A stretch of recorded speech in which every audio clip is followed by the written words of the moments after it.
Ang mga ipinagbabawal ng ihram.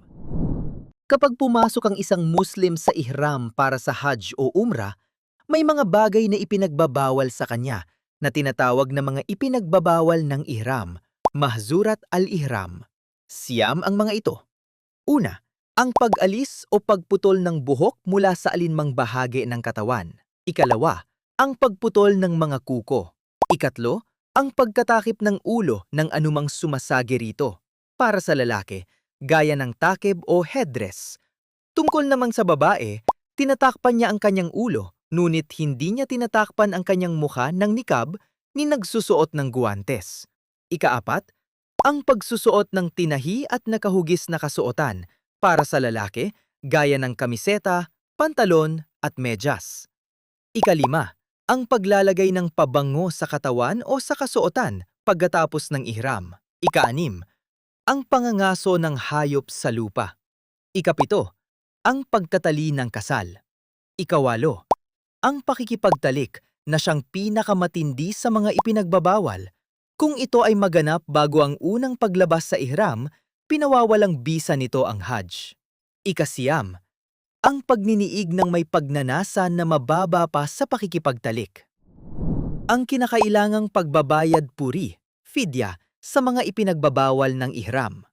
Ang sinumang gumawa ng isa sa mga ipinagbabawal na ito dahil sa pagkalimot o kawalang kaalaman ay walang pananagutan.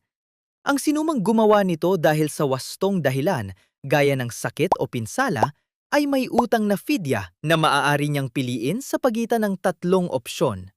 Ang pag-aayuno ng 3 araw, ang pagpapakain ng 6 na maralita ng tig-kalahating sa, isang sukat ng pagkain, bawat isa, o ang pagkatay ng isang tupa. Ang sinumang nag-iwan ng isa sa mga obligadong gawain, wajibat ng Hajj, ay may utang na dam. Ibig sabihin, ang pagkatay ng isang tupa na ipinamamahagi sa mga maralita ng haram, ang banal na puok. Tawaf at ang tawaf ng pagdating, tawaf al-Qudum. Kapag narating ng peregrino ang banal na lungsod ng Mecca, tumutungo siya sa banal na muske upang isagawa ang tawaf sa palibot ng pinarangalang Kaaba.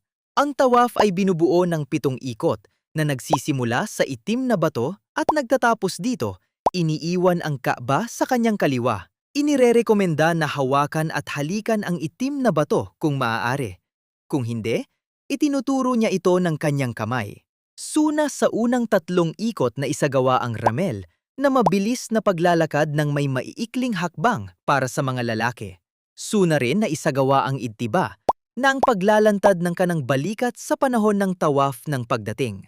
Pagkatapos matapos ang tawaf, nagdarasal siya ng 2 raka sa likuran ng istasyon ni Ibrahim, Maqam Ibrahim. Sumaka niya ang kapayapaan kung maaari. Ang tawaf ng pagdating ay suna para sa dumarating sa Mecca at ito ang unang bagay na ginagawa niya sa kanyang pagdating. Say sa pagitan ng Al-Safa at Al-Marwa. Pagkatapos ng tawaf ng pagdating, tumutungo ang peregrino sa Al-Safa upang simulan ang say.